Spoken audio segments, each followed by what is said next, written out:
الحمد لله وكفى وسلام على عباده الذين اصطفى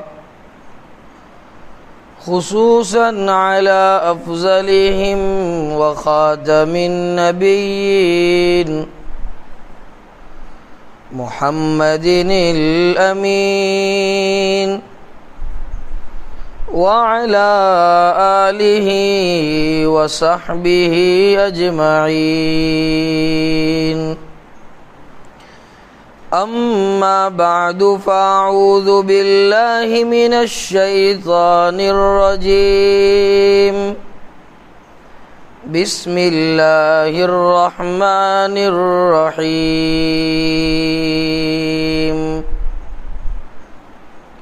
ما آتاكم الرسول فخذوه وما نهاكم عنه فانتهوا صدق الله العظيم اللهم صل على سيدنا محمد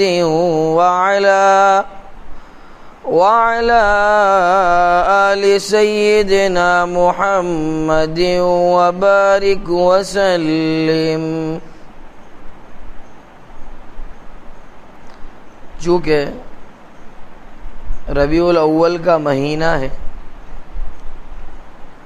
ولادت تاجدار مدینہ فخر دو عالم صلی اللہ علیہ وسلم کا جو ہے ظہور ہونا بھی اسی مہینے میں ہے،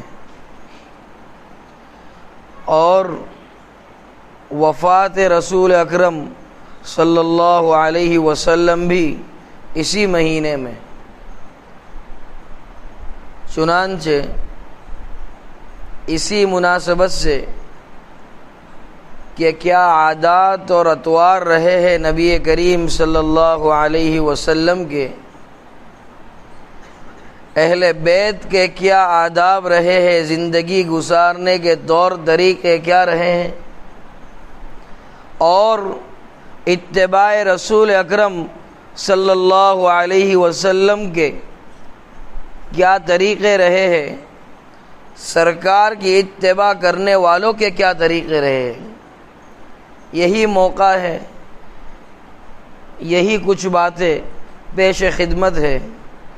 بس دعا ہے اللہ رب العزت سے، اللہ رب العزت جو باتیں کہلوائے اپنے فضل سے مفید ہو ہمارے لیے، آپ کے لیے، اور باعث برکت ہو اور باعث نجات ہو ہمارے لیے۔ چنانچہ قرآن کریم میں اللہ رب العزت نے فرمایا ما آتاکم الرسول فخذوه وما نہاکم عنہ فانتہوا، کہ جو چیز اللہ کے رسول صلی اللہ علیہ وسلم آپ کے پاس لے آئے بس اس کو پکڑ لو، مضبوطی سے تھام لو، اس کو اپنا اوڑھنا اور بچھونا بنا لو، اور زندگی کے ہر شعبے میں اس کو اختیار کرو، اس پر عمل درآمد ہو جاؤ۔ وما نہاکم عنہ فانتہوا، اور جن چیزوں سے فخر دو عالم صلی اللہ علیہ وسلم نے روکا ہے اس چیز سے رک جاؤ۔ بس یہی ماہ ربیع الاول کا پیغام ہے، اور یہی نبی کریم صلی اللہ علیہ وسلم کی ولادت اور وفات پیغام دے گئی، یہی قرآن کریم کا خلاصہ ہے، اور احادیث مبارکہ کا یہی نچوڑ رہا ہے۔ چنانچہ ایک ضابطہ ہے، کلمہ اشہد ان لا الہ الا اللہ وحدہ لا شریک لہ واشہد ان سیدنا و مولانا محمدً عبدہ و رسولہ پڑھنے کا، کہ اس میں آزمائشات تو آئے گی، اللہ پر اور تاجدار مدینہ پر ایمان لانا اور ان کی اتباع کرنا، اس میں ابتدا میں آزمائشات آئے گی، تاکہ اللہ رب العزت یہ ممتاز کر لے اپنے بندوں میں سے، یعنی جدا جدا کر لے ان لوگوں کو جو صحیح معنوں میں اللہ سے اور رسول سے محبت کرتے ہیں، اور جو منافق ہے، جو صرف اپنی زبانی جمع خرچ سے اللہ سے اور رسول سے محبت کے دعوے کرتے ہیں، ورنہ حقیقت میں ان کے دل میں ادب سرکار دو عالم صلی اللہ علیہ وسلم اور ادب الہی اور عشق الہی ذرہ برابر نہیں۔ چنانچہ واقعات میں ملا اور احادیث مبارکہ میں ملا کہ حضرت زینب رضی اللہ تعالی عنہ جو سرکار دو عالم صلی اللہ علیہ وسلم کی لخت جگر اور نور نظر رہی ہے، دختر تاجدار مدینہ رہی ہے، تو دیکھیے امتحانات ہم یوں سوچتے ہیں کہ صرف کلمہ پڑھ لیا اور بات بن گئی، تو ایسے بات نہیں بنے گی۔ خود اللہ رب العزت نے قرآن میں بیان فرمایا، احسب الناس ان یترکوا ان یقولوا آمنا وهم لا یفتنون، کیا گمان کر لیا ہے لوگوں نے ان یترکوا ان یقولوا آمنا، کہ چھوڑ دیا جائے گا ان لوگوں کو جنہوں نے کہا ہم ایمان لے آئے، جنہوں نے کہا ہم اسلام لے آئے، ان یقولوا آمنا وهم لا یفتنون، اور ان کو آزمایا نہیں جائے گا، ان کا ایگزام نہیں لیا جائے گا، انہیں جانچا نہیں جائے گا، ان کا امتحان نہیں لیا جائے گا، اختبار کے پول سے انہیں نہیں گزارا جائے گا۔ قرآن نے کہا ایسا اگر گمان کر لیا ہے ایمان لانے والوں نے تو یہ گمان کر لینا بیکار، اس لیے کہ حق کی دعوت لے کر جناب آدم علی نبینا علیہ السلام سے لے کر حضرت محمد رسول اللہ صلی اللہ علیہ وسلم تک جتنے انبیاء کرام علیہ السلام آئے، تمام کا امتحان رہا ہے اور تمام کے اہل خانہ کا امتحان رہا ہے۔ چنانچہ عرض یہ کر رہا تھا کہ حضرت نبی کریم صلی اللہ علیہ وسلم کی دختر حضرت زینب رضی اللہ تعالی عنہ، دیکھیے کیسی آزمائش اور کیسا، حالانکہ بیٹی ہے، اور کس کی بیٹی ہے کہ جس کے صدقے طفیل اللہ رب العزت نے اس دار فانی کو وجود بخشا۔ تاجدار مدینہ کو جب مکہ سے نکلنے پر مجبور کیا گیا تو مدینہ منورہ کی جانب ہجرت فرمائی۔ جب ہجرت فرمائی تو چونکہ حضرت زینب رضی اللہ تعالی عنہ نے اس وقت ہجرت نہیں کی تھی، آنکھوں سے زار و قطار آنسو جاری رہتے تھے تاجدار مدینہ اور والد ماجد کی تڑپ میں اور ان کی ملاقات میں۔ چنانچہ حضرت خدیجہ رضی اللہ تعالی عنہ سے حضرت زینب رضی اللہ تعالی عنہ ہے، اور حضرت خدیجہ کے انتقال کے بعد سنیے نا فضیلت زینب کو کہ حضرت فاطمہ رضی اللہ تعالی عنہ، حضرت ام کلثوم اور حضرت رقیہ، تینوں بہنوں کی پرورش میں بھی جو ہے حضرت زینب کا ہاتھ رہا ہے، اور حضرت زینب کی پرورش میں تاجدار مدینہ کا ہاتھ رہا ہے، اور ساتھ ساتھ خدیجہ رضی اللہ تعالی عنہ کا ہاتھ رہا ہے۔ دیکھیے کیسی تربیت ہوگی، اور اپنی تینوں بہنوں کی بھی تربیت کی۔ اب جب مکہ سے نبی کریم صلی اللہ علیہ وسلم مدینہ کی اور ہجرت فرما گئے تو ایک رات انہوں نے پروگرام بنایا، ارادہ کیا کہ مکہ کو چھوڑ دیں۔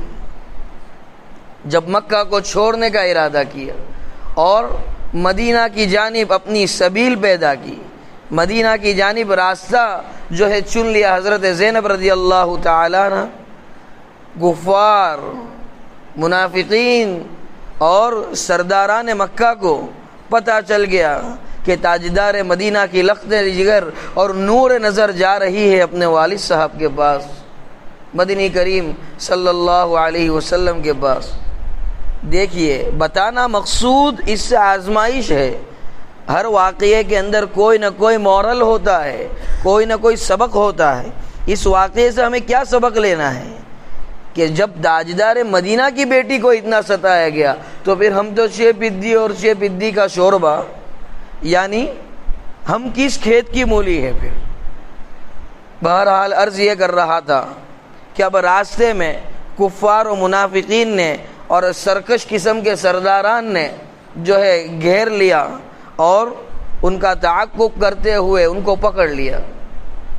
تو حضرت زینب رضی اللہ تعالیٰ عنہ کے دیور ساتھ تھے، انہوں نے کہا کہ دیکھیے یہ آبرو قریش ہے، یہ امانت تاجدار مدینہ ہے، اسے پریشان نہ کرو۔ لیکن کہاں وہ ظالم قسم کے لوگ سنتے، ایک نیزہ مارا اور سواری پر سے حضرت زینب رضی اللہ تعالیٰ عنہ کو زخمی کر دیا اور گرا دیا۔ اور جب گرا دیا تو پھر اتنی زخمی رہی کہ جس کو کیا بیان کیا جائے، اور پکڑ کر اور گھسٹ کر پھر مکہ کی اور یہ ظالم لوگ لے گئے اور کئی وقت تک قید و بند میں محبوس رکھا۔ اور ایک رات پھر موقع میسر ہوا، حضرت زینب رضی اللہ تعالیٰ پہنچی تاجدار مدینہ صلی اللہ علیہ وسلم کے پاس۔ مدنی کریم صلی اللہ علیہ وسلم دیکھ رہے ہیں اپنی نور نظر کو، آنکھوں سے آنسو جاری ہے۔ تاجدار مدینہ کیا حال کر رکھا ہے، ایسی سوکھی کانٹے جیسی کر دی ہے میری بیٹی پر ظلم کر کر کے۔ یہ ظلم اور یہ ستم کس لیے برداشت کیا گیا؟ محض دین اسلام کی بقا کے لیے اور ایمان کی بقا کے لیے اور والد ماجد کے دین کے تحفظ کے لیے۔ آنکھوں سے زار و قطار آنسو جاری ہے تاجدار مدینہ رسول اللہ صلی اللہ علیہ وسلم۔ اب یہ منظر رہا، پھر موقع آیا، جنگ بدر ہوئی، تو اس وقت جو قیدی ہاتھ لگے تھے تو اس میں حضرت ابو العاص جو حضرت خدیجہ رضی اللہ تعالی عنہ کی بہن کے بیٹے ہیں اور حضرت زینب رضی اللہ تعالی عنہ کے شوہر ہیں، قیدیوں میں وہ بھی آ گئے۔ اب فدیہ دے کر چھوڑنے کا فیصلہ سنایا سرکار دو عالم صلی اللہ علیہ وسلم نے۔ جب فدیے کی بات آئی تو حضرت زینب رضی اللہ تعالی عنہ، چونکہ ابھی اس وقت تک ابو العاص ایمان نہیں لائے تھے، حضرت خدیجہ رضی اللہ تعالی عنہ کا دیا ہوا نیکلس اور ہار ان کو چھڑانے کے لیے بطور فدیہ تاجدار مدینہ کی خدمت میں پیش کیا گیا۔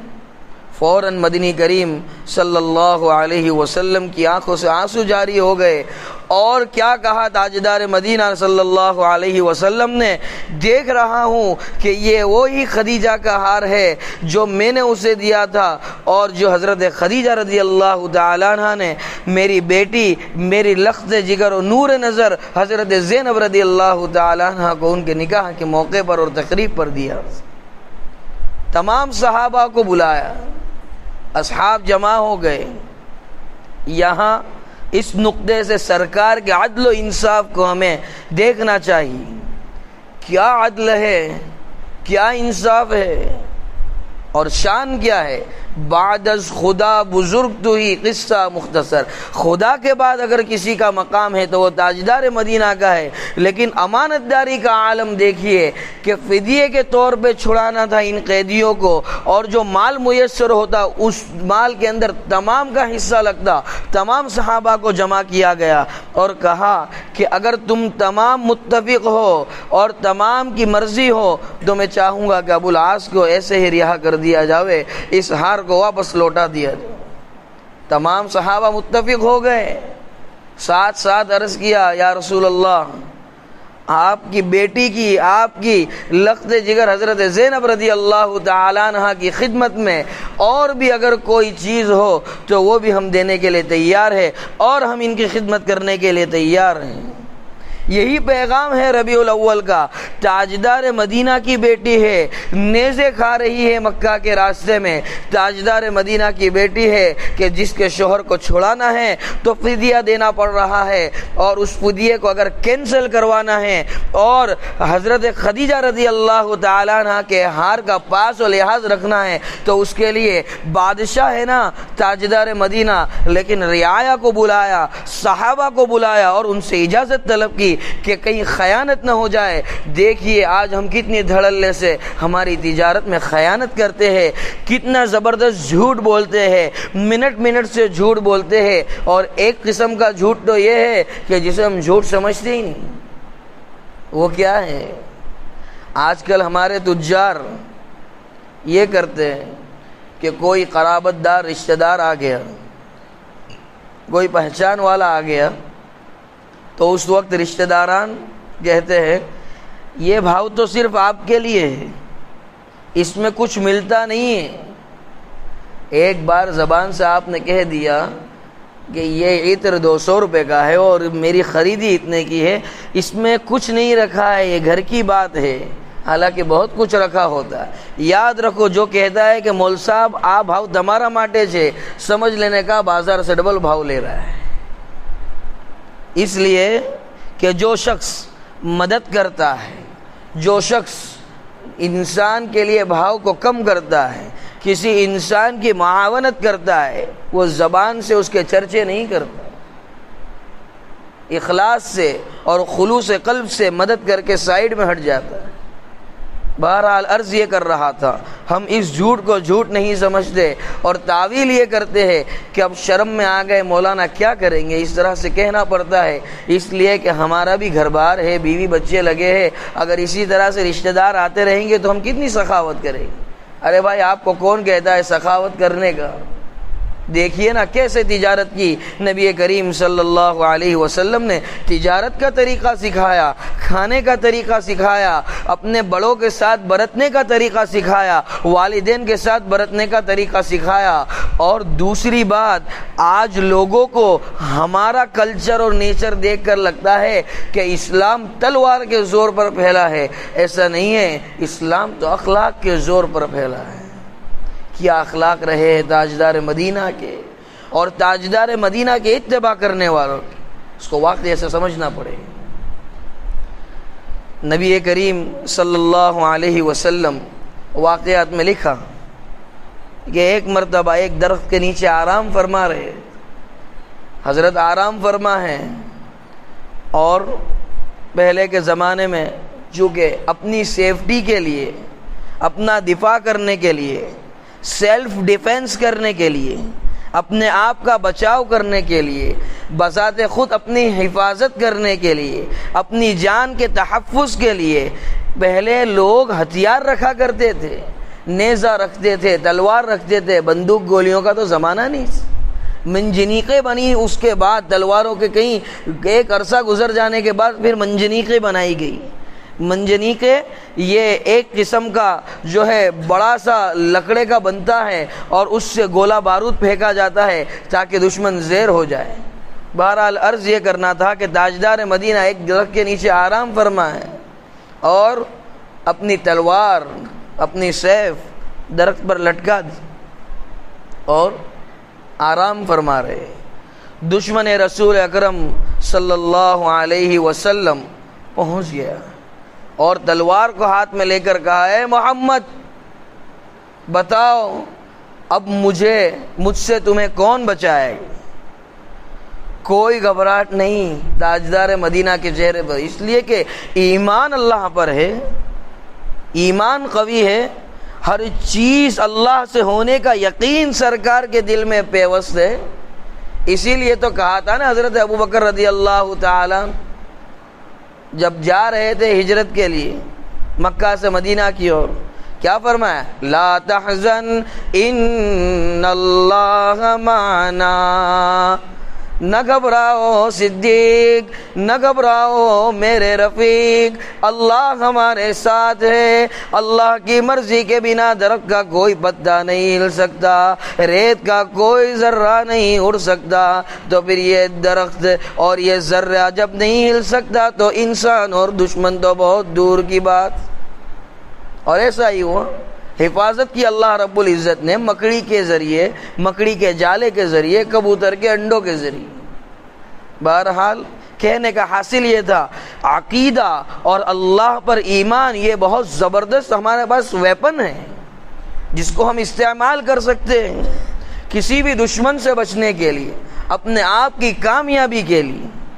سرکار کے چہرے پر کوئی گھبراہٹ نہیں، تلوار لے کر کھڑا ہو گیا، بتاؤ اے محمد کون بچائے گا اب تمہیں مجھ سے؟ پرسکون ہو گئے، اطمینان سے جواب دیا، 3 مرتبہ کہا اللہ اللہ اللہ اثر اور ہیبت طاری ہو گئی. اور کیسی ہیبت طاری ہوئی؟ ہاتھ سے تھرا کر جو ہے تلوار چھوٹ گئی. اب تاجدار مدینہ سرکار دو عالم صلی اللہ علیہ وسلم جو ہے تلوار سونت کر کھڑے ہو گئے. تلوار سونتنا یعنی تلوار تان کر بالکل برسرے پیکار ہو جانا، حملے کے لیے ریڈی ہو جانا، تیار ہو جانا چڑھائی کرنے کی. سرکار نے فرمایا اب بتا تجھے مجھ سے کون بچائے گا؟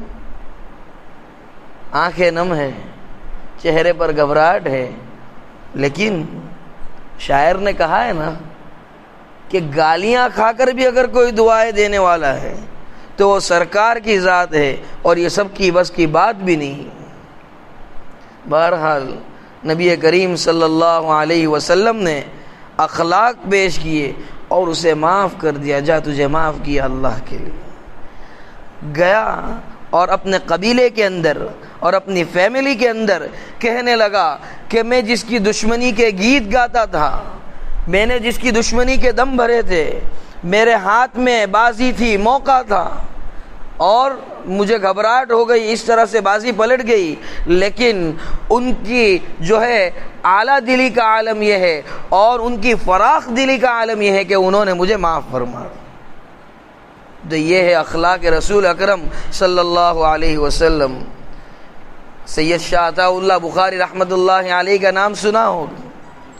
بڑے زبردست اور جادو بیانی رکھتے تھے اپنے آپ میں، اور بڑی متاثر کرنے والی بات ہوتی تھی. حضرت بڑا جامع اور معنی کلام ہوا کرتا تھا. ان کی بھی بہادری کا اور فراخ دلی کا عالم یہ گزرا ہے جس کے اندر کتابیں لکھی گئی، جس کے واقعات لوگوں کے سامنے رونما ہوئے. بڑی بڑی کتابیں لکھی گئی. حضرت سید شاہ عطا اللہ بخاری رحمۃ اللہ علیہ، حضرت امام اعظم ابو حنیفہ رحمہ اللہ تعالی، ان کے متعلق بھی کتابیں لکھی گئی. واقعات میں ملتا ہے کہ حضرت امام ابو حنیفہ رحمہ اللہ تعالی درس دے رہے، طلباء کے سامنے بیٹھے، شاگردوں کے سامنے، تو اس وقت ایک انسان آیا، چونکہ حضرت سے حسد کرتا تھا، دشمنی رکھتا تھا. جب آیا جو سب بچوں کے سامنے کیا کہا اس نے کہ آپ کے والد صاحب کا تو انتقال ہو گیا، میں آپ کے پاس پیغام لے کر آیا ہوں کہ میں آپ کی ماں سے نکاح کرنا چاہتا ہوں. اگر ہمیں کوئی یوں کہہ دے کہ میں آپ کی ماں سے نکاح کرنا چاہتا ہوں، ہم کیا کریں گے؟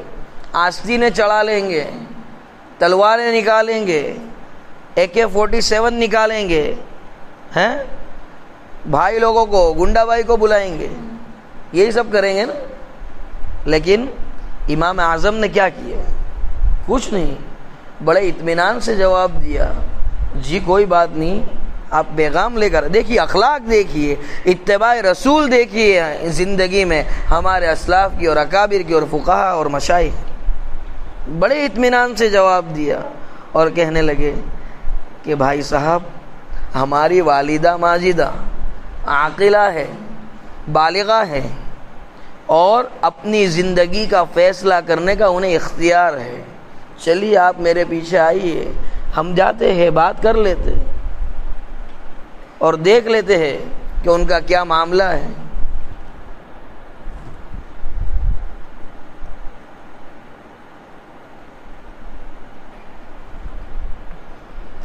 ان کا کیا خیال ہے.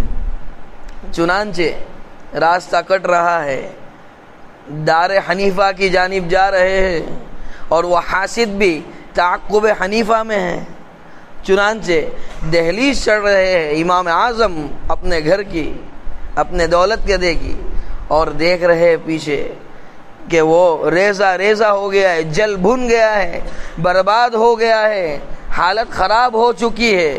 تو جب انسان خاموش رہتا ہے، مس بیہیویئر پر جب چپ رہتا ہے، سائلنٹ ہو جاتا ہے، تو پھر اللہ کی طرف سے فیصلے سنائے جاتے ہیں۔ یہ کیا ہے؟ یہ صحیح معنوں میں اتباع رسول ہے۔ حضرت زینب کا نیزہ کھانا یہ صحیح معنوں میں اتباع رسول ہے۔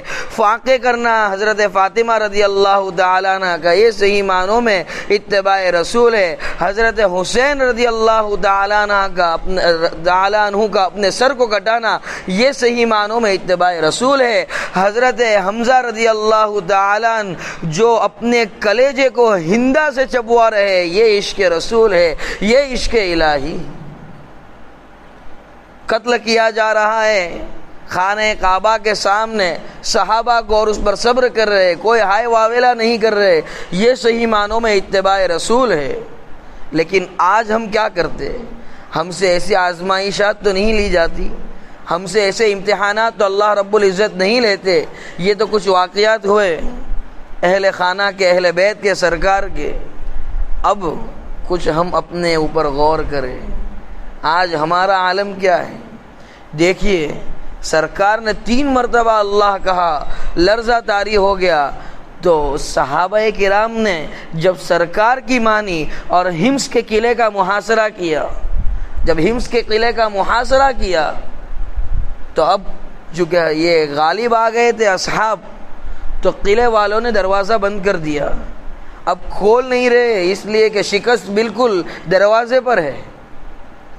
جب نہیں کھولا دروازہ، اور وہاں کی ٹھنڈی کی وجہ سے، چونکہ ملک عرب کی گرمی مشہور ہے، تو وہاں کی ٹھنڈی کی وجہ سے صحابہ کرام رضوان اللہ تعالی علیہم اجمعین کی انگلیاں خون سوکھ سوکھ کر گرنے لگی۔ سپاہ سالار جو صحابی تھے ان سے شکایت کی گئی کہ اب ہم جو ہے کنٹال گئے ہیں، اب ہم بیمار ہو رہے ہیں، تو اب کیا ہے؟ تو کیا کہا تمام نے مل کر، اب صرف ایک ہی راستہ ہے، لفظ اللہ کو پکارا جاوے، اللہ کے نام کو لیا جاوے، اس لیے کہ اللہ کے نام میں بڑی تاثیر ہے۔ لیکن تاثیر کب پیدا ہوگی ہمارے اللہ کہنے میں؟ جب ہم نے اپنی زندگی کو کلام اللہ کے طریقے کے مطابق اور اتباع رسول کے مطابق گزارا، جب ہم اپنی زندگی کو فرائض اور واجبات کے پیرائے میں ڈھالا ہوگا۔ بہرحال صحابہ نے ایک جٹ ہو کر لفظ اللہ کی ضرب لگائی، اور ایسی ضرب لگائی کہ قلعے کی دیواریں گر پڑی۔ قلعے کی اتنی مضبوط دیواریں لفظ اللہ کی ضرب پر گر سکتی ہے، تو بتائیے ہمارے دنیا کے چھوٹے موٹے کام کیا اللہ کے نام لینے پر نہیں ہو سکتے؟ کیا اللہ کا نام لینا اتنی چھوٹی بات؟ قرآن کیا کہتا ہے؟ الذین آمنوا وتطمئن قلوبهم بذکر اللہ الا بذکر اللہ تطمئن القلوب۔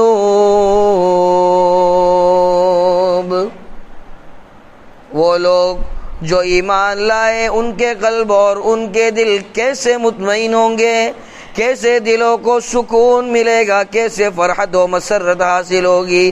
دلوں کا سکون ڈھونڈتے ہونا، جاتے ہونا گھومنے کے لیے بمبئی، جاتے ہونا گھومنے کے لیے ہل اسٹیشن پر، سکون نہیں ملے گا، پہاڑوں سے درختوں سے سکون حاصل نہیں ہوگا۔ اگر سکون چاہیے تو تاجدار مدینہ کے طریقوں کو اختیار کرو، لفظ اللہ کی ضربیں لگاتا جاؤ اور سکون کو حاصل کرتا چلا جا۔ اور اللہ کا نام لینا ہم بہت کم سمجھتے ہیں، بہت چھوٹا سمجھتے ہیں، لیکن در حقیقت ہماری زبان کی اوقات اور حیثیت ہے کہ ہم اللہ کا نام لے لیں۔ اسی لیے تو کہا کسی کہنے والے نے، ہزار بار بشویم دہن سے مشکو گلاب، ہنوز نام تو گفتن کمال بے ادبیست۔ اللہ کا نام لینا یہ ہماری کہاں اوقات، اور یہ ناپاک زبانیں کہاں اس قابل، اور یہ زبانیں 1000 مرتبہ بھی مشک و گلاب اور زعفران سے دھو لی جاوے تب بھی لفظ اللہ کے کہنے کی یہ حیثیت اور اوقات نہیں رکھتی۔ یہ تو ربانی فضل ہے، یہ تو کرم ربانی ہے کہ اس نے اجازت دے رکھی ہے ہمیں اپنا پاک نام اپنی ناپاک زبانوں سے لینے کی، لیکن عالم یہ ہے کہ ہم نام لینے کے لیے تیار، ہم اللہ کے ذکر سے دور بھاگ رہے ہیں، طریقہ رسول سے دور بھاگ رہے ہیں۔ عشق رسول کسے کہتے؟ یوں اگر ہوتا نصیبہ میرا خوش تر ہوتا، یوں اگر ہوتا نصیبہ میرا خوش تر ہوتا، میں تیرے گنبد خضرا کا کبوتر ہوتا، میں تیرے روزے کی دیوار کا پتھر ہوتا، یا میں انہی میں سے کوئی چھوٹا سا کنکر ہوتا۔ یہ عشق رسول تن پہ کھا کھا کے ظالم کے کوڑے، ہنس کے بولے بلال حبشی، میں نہ چھوڑوں گا دامن نبی کا، بے حیا چاہے کتنی سزا دے۔ بلال حبشی رضی اللہ تعالیٰ عنہ کی کمر پر کوڑے برسائے جا رہے ہیں، مرتد ہونے کے لیے کہا جا رہا ہے، لیکن احد کی صدائے بلند ہے اور تاجدار مدینہ سے وفاداری کا پیغام دے رہے ہیں۔ بس یہی پیغام ہے ربیع الاول کا، اور یہی تعلیمات ہے ولادت سرکار کی۔ سرکار کی ولادت اسی بات کا پیغام دے رہی ہے، اور وفات رسول اکرم اسی بات کا پیغام دے رہی ہے، اور ماہ ربیع الاول اسی بات کا پیغام دے رہا ہے اور تنبیہ کر رہا ہے۔ زندگی کے پتہ نہیں کتنے سال ایسے ہی گزار دیے، لیکن اب اللہ نے موقع دیا ہے، اللہ نے سمجھ دی، عقل سلیم دی ہے، بس عمل کر لے، اپنی زندگی کو قرآن اور حدیث کے مطابق بنا لے تو کامیابی اور کامرانی تیرے قدم چومے گی۔ اور سن لے قرآن کیا کہتا ہے، وَامْتَازُوا الْيَوْمَ أَيُّهَا الْمُجْرِمُونَ۔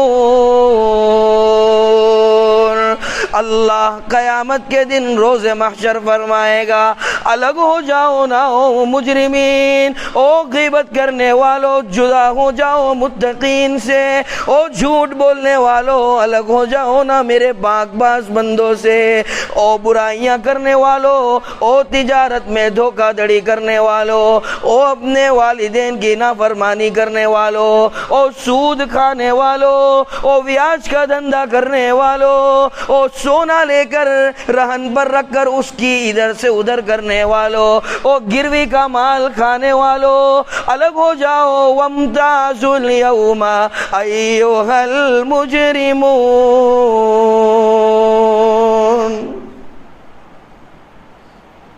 بہت کھایا ہے، لومڑی جیسی چالیں چلی ہے لوگوں سے۔ ویل للمطففین، چال بازوں کے لیے جہنم کا ایک طبقہ ہے۔ جاتے نا ہم ہوٹل کے اندر، ڈیلکس، سپر ڈیلکس، چالو روم، 5 اسٹار، 7 اسٹار، یہ جہنم میں 7 اسٹار طبقہ ہے۔ ویل یہ بالکل اسفل السافلین، یعنی سب سے نیچے کا طبقہ ہے۔ بڑی مزہ آئے گی، اور اس وقت جب کہے گا انسان، ہے جہنم کے داروغ ہماری معافی کے فیصلے کروا دو، کئی 100 سالوں کے بعد جواب آئے گا، اور کیا جواب آئے گا معلوم؟ بس یہی تمہارا مقام ہے، یہی رہنا ہے، یہی ٹھہرو، کوئی معافی نہیں۔ معافی کا زمانہ تو ہم نے گزار دیا، داڑیاں منڈوانے میں معافی کا زمانہ گزار دیا، روزے چھوڑنے میں معافی کا زمانہ گزار دیا، نمازوں کو رائیگاں کرنے میں معافی کا زمانہ گزار دیا، ٹخنوں سے نیچے ازار رکھنے میں سرکار رسول اکرم صلی اللہ علیہ وسلم کی سنتوں کو پیروں تلے روننے میں معافی کا زمانہ گزار دیا. اب کیا حکم ہے؟ فرمایا وَامْتَازُوا الْيَوْمَ أَيُّهَا الْمُجْرِمُونَ، مجرمین کو الگ کر کے جہنم میں ڈال دو، جدا کر دو، ان کو ہمارے پاک باز بندوں سے الگ کرو. اور جہنم میں ڈالیں گے اللہ. ہم ظلم کرتے ہیں کسی مظلوم پر، ٹھاٹے مار کے بیٹھتے ہیں، ہنسی آتی ہے، مزہ لیتے ہیں، انجوائے کرتے ہیں، کتنا مزہ آ رہا ہے، ہم سے دب رہا ہے. ہمارے ہاتھ میں تو منسپالٹی کے آفیسر ہیں، پولیس آفیسر ہیں، یہاں کا پی ایم سی ایم مودی وودی ہمارے جیب میں، ہم جو چاہے کر سکتے ہیں. وہاں سب اللہ ہوگا. کون ہوگا؟ اللہ. قرآن کہتا ہے ذُقْ إِنَّكَ أَنْتَ الْعَزِيزُ الْكَرِيمُ. چکھ لے آگ کا مزہ، چکھ لے ہماری جہنم کا مزہ، اس لیے کہ تو بڑا معزز، بڑا مکرم گاؤں کا چودھری اور گاؤں کا تلاٹی بنے گھومتا تھا. بنو گاؤں کے چودھری، انکار نہیں، لیکن یاد رکھنا چاہیے قرآن کیا کہتا ہے. کیا کہا قرآن؟ لمن الملک اليوم للہ الواحد القہار. روز محشر اللہ کہے گا بتاؤ نا کس کی سلطنت ہے. آج کون ہے مودی؟ آ جاؤ. کون ہے ڈیپیوٹی کمشنر؟ بتاؤ نا. کون ہے انسپیکٹر؟ بتاؤ. کون ہے کلیکٹر؟ آؤ نا کوئی ہمارے سامنے کھڑے تو رہ کر بتاؤ، ہم بھی دیکھیں. لمن الملک اليوم للہ الواحد القہار. آج تو ایک ہی بادشاہ ہے. ایک ہی صف میں کھڑا ہے مودی بھی اور ایک ہی صف میں کھڑا ہے چپراسی بھی. آج تو جبار اور قہار کی سلطنت ہے. اور کیسی سلطنت ہے اور کیسی بادشاہت ہے. اس دن بھی اللہ رب العزت جو ہے ظلم نہیں فرمائے. اور الیوم لا تظلم، آج وہ دن ہے کہ جس دن کے اندر ہم کسی پر ظلم نہیں فرمائیں. ان اللہ سریع الحساب.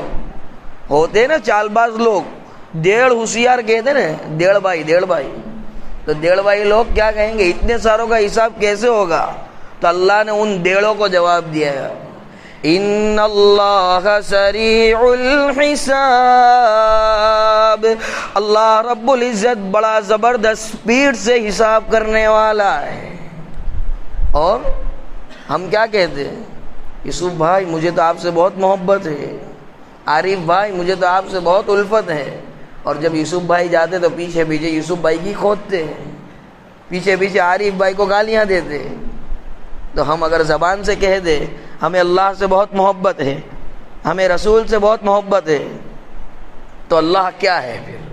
اللہ کہتا ہے زبان سے نہیں عمل سے محبت بتاؤ، زبان سے نہیں عمل سے محبت بتاؤ. اس لیے کہ ان اللہ علیم بذات الصدور. اللہ رب العزت خوب واقف ہے اور خوب جانتے ہیں تمہارے دل کے بھیدوں کو. اور جلوت میں تو ہم بھی بڑے باکمال معلوم ہوتے ہیں، آپ لوگ بھی بڑے باکمال معلوم ہوتے ہیں، لیکن اصل کیا ہے؟ اصل تو خلوت ہے. خلوت میں ہمارے استاد محترم حضرت مولانا عمار صاحب ندوی لمباڑا دامت برکاتہم العالیہ بڑے زبردست، بڑے ذہین، اور اللہ رب العزت نے بڑے کمالات سے نوازا ہے. حضرت کی تواضع، حضرت کی انکساری. ہم نے ان سے جلالین شریف پڑھی اور بلاغت پڑھی، فصاحت پڑھی. بڑے زبردست اور بڑے نرم دل انسان.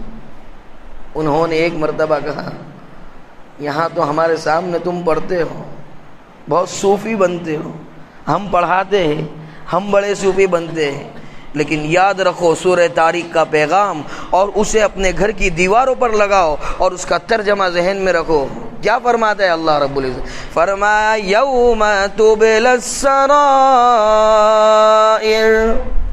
آج تمہارے بھیدوں کو اور تمہارے رازوں کو LCD کے اندر 3D کوالٹی کے اندر دکھایا جائے گا کہ کون سی گلی کے اندر، کون سے گلی کے ناکے پہ اور کون سے دروازے کے اندر کس حسینہ کے ساتھ انہوں نے آنکھیں لڑائی تھی، کون سے پان کے گلے پر جا کر کس کے خلاف سازشیں رچی تھی، ارے کون سے مولوی کو پریشان کیا تھا، مولانا 10 منٹ کی نماز ہو جاتی ہے، بھان پڑتا ہے کہ نہیں، کام دھندے والے لوگ ہیں ہم، کون سی مسجد میں جا کر اس طرح سے انگلی جو ہے گھما کر کسی مسجد کے مؤذن کو رسوا کیا تھا کہ بانگی صاحب تم نے دیکھا تو نہ تھی آٹلی دھول ہوئی یہاں آؤ چالے گئی۔ ہاں یہ بانگی ہے نا، بانگی جس کو ہم بانگی کہتے ہیں، اس کو بانگی مت کہو، اس کو مؤذن کہو، اس لیے کہ اس کا وہ مقام ہے آیا ہے کہ کل قیامت کے دن اس کی گردن سب سے اونچی ہوگی، اس کا مقام سب سے اونچا ہوگا، اس لیے کہ کس چیز کی دعوت دے رہا ہے، یہ کیا دعوت دے رہا ہے؟ ایسا کہہ رہا ہے کہ آکے مجھے 500,000 دو، یہ کس چیز کی دعوت دے رہا ہے؟ اس چیز کی دعوت دے رہا ہے کہ آؤ میرے پاس، آپ کو ماموں بناتا ہوں، آؤ میرے پاس آؤ بیوقوفوں، میں آپ کو بیوقوف بناتا ہوں۔ نہیں، کیا کہتا ہے؟ فرمایا اللہ اکبر اللہ اکبر، اللہ سب سے بڑا ہے، اللہ سب سے بڑا ہے، اشہد ان لا الہ الا اللہ، اور میں گواہی دیتا ہوں اس بات کی کہ سوائے پروردگار کے اللہ رب العزت کے کوئی معبود نہیں، کوئی عبادت کے لائق نہیں، کوئی پالنہار نہیں، کوئی پروردگار نہیں، واشہد ان محمد رسول اللہ، اور میں گواہی دیتا ہوں اس بات کی کہ اللہ رب العزت کے بندے اور رسول ہیں محمد رسول صلی اللہ علیہ وسلم۔ اور مین چیز تو اب حی علی الصلاۃ، آؤ نماز کی طرف، اور اللہ کا قانون رہا ہے کسی بھی چیز کے لیے بلاتا ہے تو کیوں بلا رہا ہے، اس کا نتیجہ کیا ہونے والا ہے۔ جیسا ہم انویسٹمنٹ کرتے ہیں نا دنیا میں، مثال کے طور پر مفتی سہیل اگر میرے پاس آتے ہیں اور کہتے ہیں مولانا 10 لاکھ روپے انویسٹ کرو، تو میں کیا کہوں گا؟ پہلا 10 پہ کیا دے گا بھائی؟ 10 لاکھ پہ کتنا دے گا؟ تو مفتی صاحب کیا کہیں گے؟ دیکھو نا اب یہ جگہ جب پروگریس ہوگی تو 10 کے 1 کروڑ ہو جائیں گے۔ دیکھا نا، اب یہاں پہ ہریالی دکھی تو میں فوراً، اگر میرے ہے نہیں لیکن فوراً اگر ہو گئے تو مفتی صاحب کے حوالے کر دوں گا، اس لیے کہ اطمینان ہے، مفتی صاحب ایسی ٹوپی نہیں پہنائیں گے دنیا والے جیسے پہناتے نا۔ بہرحال کہنے کا حاصل یہ ہے کہ بلایا جا رہا ہے کس کی طرف؟ حی علی الصلاۃ، نماز کی طرف آ جاؤ۔ کیوں آ جاؤ؟ نفع بتایا جا رہا ہے۔ حی علی الفلاح، 10 لاکھ کا انویسٹمنٹ کیا 1 کروڑ ہو جائیں گے، نماز کی طرف آؤ، وقت کا انویسٹمنٹ کرو۔ حی علی الفلاح، انویسٹمنٹ وقت کا ہے اور جنت کا سودا ہے، وقت دینا ہے اور جنت کے محلات اور باغات کے مالک بن جانا ہے، حور کے مالک بن جانا ہے۔ ہاں اب انٹرسٹنگ موضوع آیا، حور، بس یہ ایسا ہی سب دکھتا ہے اپنے کو، یہی تمام چیزوں میں انٹرسٹ رہ گیا ہے۔ ارے رکھنا چاہیے، لیکن اس حور کو حاصل کرنے کے لیے بھی دنیا میں جو حور ملی ہے اس کے حقوق ادا کرنے پڑیں گے، آنکھوں کی حفاظت کرنی پڑے گی۔ بہرحال نماز کی طرف بلایا، نتیجہ بیان کیا کامیابی کی طرف۔